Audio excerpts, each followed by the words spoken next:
Welcome, Harvard Business School Professor Raj Choudhury.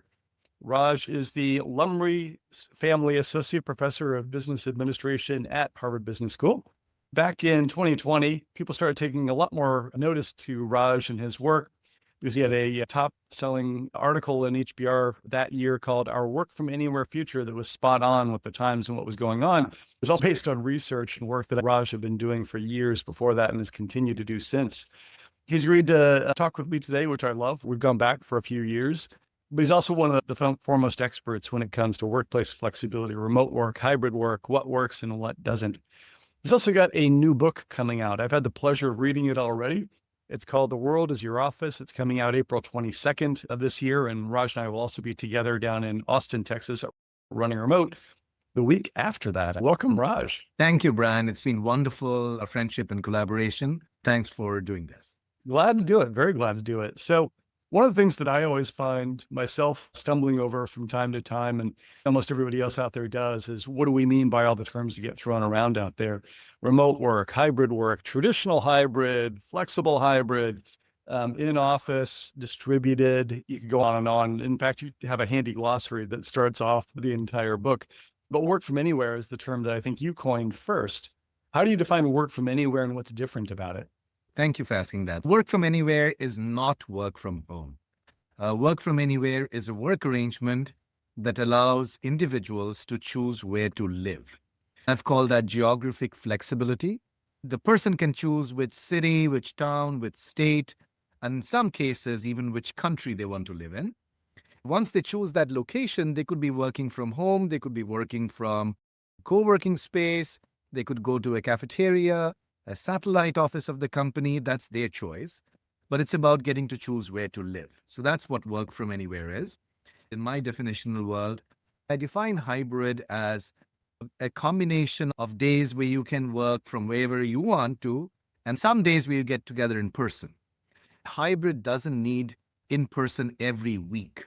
They could be a monthly form of hybrid where you get together once a month. They could be a quarterly hybrid where the team is wherever they want to be for the whole quarter and come together for a week or 10 days every quarter.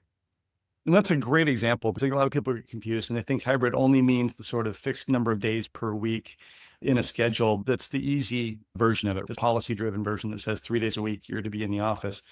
That finding and discovery around a week of the month, a week of the quarter is something that you also studied a couple of years ago. You actually did an experiment that showed there was some degree of flexibility, but you also had teams set their frequency. Am I remembering that correctly? Yeah, so we ran an experiment where for 9 weeks, this was an experiment with HR workers. We randomized every day whether the person was working from an office or somewhere else. The study essentially shows that the sweet spot is about 25 to 40% in-person days. It was very interesting that some teams organized the 25% days to be weekly. Some teams organized that time to be more on a monthly frequency because of the randomization. They didn't have choice, of course. But the randomization meant that some teams were in almost every week. Some teams were not in every week. That essentially taught me that the 25% can mean different things for different teams.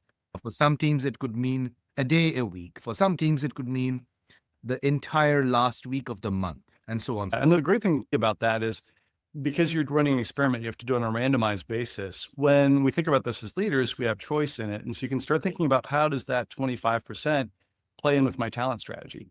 If I'm thinking that 25% means they have to be together 1 day a week or 2 days a week, that means they have to live close enough to an office to come in on a regular basis.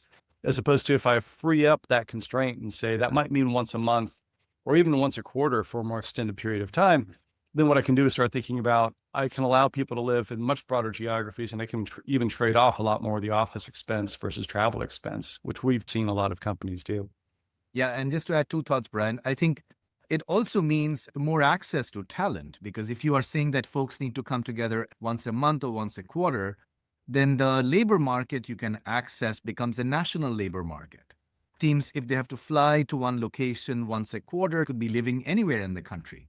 So it's really about a talent strategy here. If leaders listening to this think about the best way to expand access to talent, it's by structuring a more flexible hybrid policy. Yeah. And I've seen leaders that even have said, okay, I'm going to do that. I'm going to do it in different ways for different teams.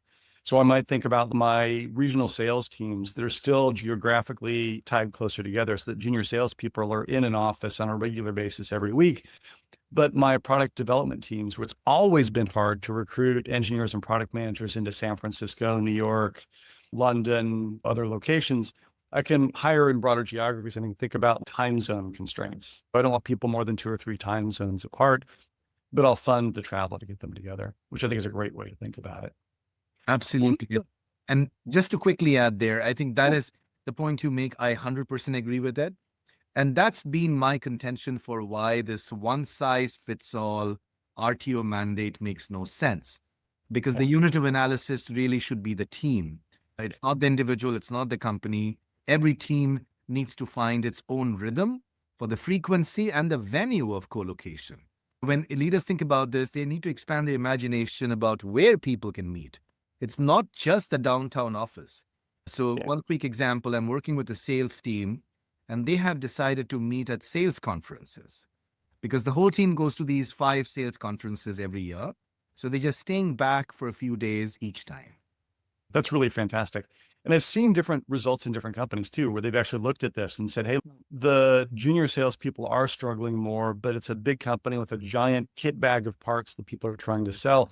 The manager is maybe not sufficiently trained and need more help versus firms like that, where if they're faster growing, if it's earlier stage, they can think about the advantage of not having everybody in the same location so they get better geographic coverage as well. One of the early things that you got into was productivity in remote work. It's pretty clear at this point that from a federal government perspective, the pressure to get people back in the office is not about productivity, at least not given the way that they've implemented their return to office strategy. But tell me a little bit about what you found with the U.S. Patent and Trade Office, even back prior to the pandemic. Yeah, so the USPTO had implemented a work from anywhere policy in 2012, and they were initially given a mandate by Congress to do this for 5 years. I started this work around 2015, and they said, can you evaluate productivity? Because we have to go and report back to Congress. So we did a very robust study of the productivity, and I'll skip the details in the book. The details are there. We found that the transition to work from anywhere led to a 4.4% increase in productivity. We also found that in addition to productivity, there was a significant reduction of real estate costs, carbon footprint savings. The most important thing they were excited about was for the first time, the USPTO was now able to hire from campuses in the west and the south of the country. People didn't want to move to DC from places like California's. So they really expanded their footprint of talent acquisition. And that continues to come up again and again. The ability to manage people on the basis of the outcomes they've got, which the PTO had very measurable outcomes that they could use, is a big part of why this is successful and it works. Connection and engagement with your teams is another one that I see people struggle with. I've seen this firsthand in some of the bigger tech firms that allowed teams to hire people in broader geographies back in 2021, saying they would fund gatherings to get people together on a quarterly basis. Then 2022 rolls around and they pull back on the funding and wonder why people aren't engaged. You've been studying remote first organizations for years, and I know you've worked with Zapier and done some experimentation. What have you learned about the importance of those sort of episodic gatherings for teams? Yeah, so the thing I'll say, Brian, is I'm a huge believer in work from anywhere, but I'm also a huge believer in in-person interactions.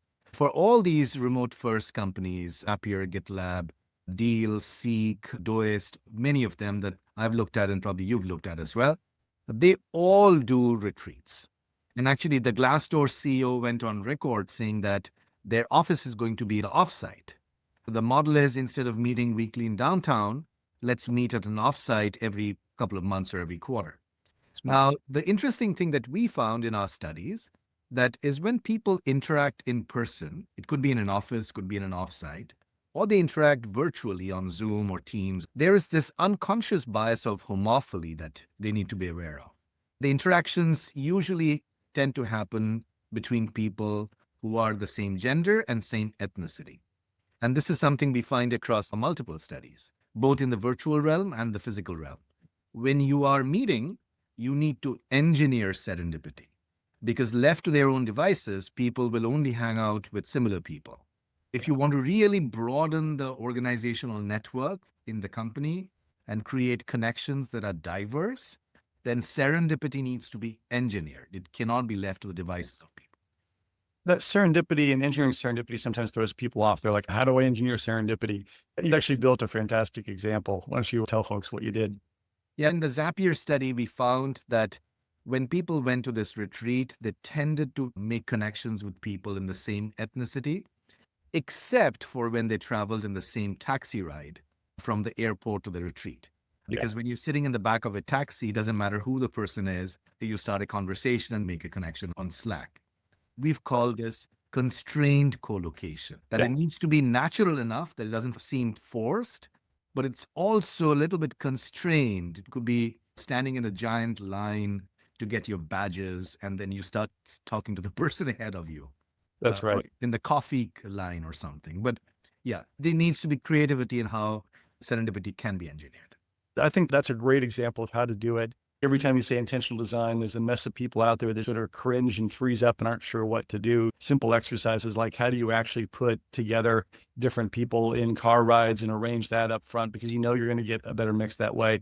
Or you're going to do the walk and talk and do it pairwise and have somebody up front that's just pairing people together on a randomized basis to keep them from gravitating to somebody they already know. Simple ways can get you a long way. Another bit that gets talked about a lot is the frontline being left behind in this, that flexibility is only for office workers. You've done studies on what's termed digital twins. Tell a little bit about what's going on there, what you've discovered in the course of that work. Yeah, so this is probably the piece that I'm most excited about, and it's going to be the next few years of my life. Digital twins are a combination of sensors, automation, AI, and the cloud, where you can create a virtual replica of any physical operation in real time.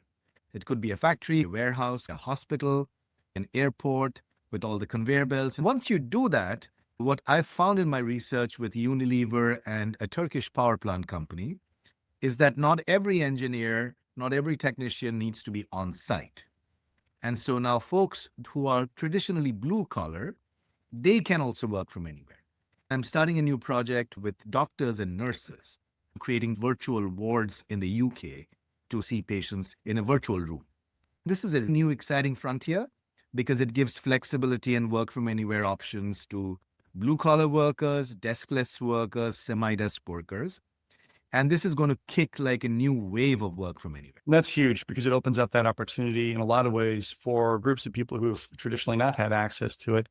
But it's also critical, I think, for us societally, when you think about things like caregiving and the shortages that we're seeing in healthcare workers, the ability to find ways to support the caregiving needs of people while giving workers themselves more flexibility is a lovely win-win. Absolutely, Brian. I think this is going to be a game changer, much more than the metaverse, which I think is still being figured out. What is the use case? The last topic I'd like to leave off on is one that I know is near and dear to you because it's near and dear to me too. Work from anywhere also has benefits from a community development perspective and a local economy perspective. I know you've studied Tulsa Remote and what's been happening there, but I also know this is a personal purpose-driven mission for you as well.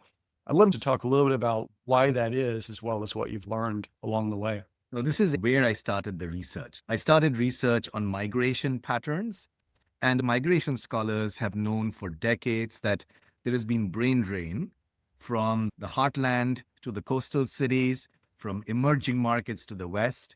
Work from anywhere is a promise to equalize that.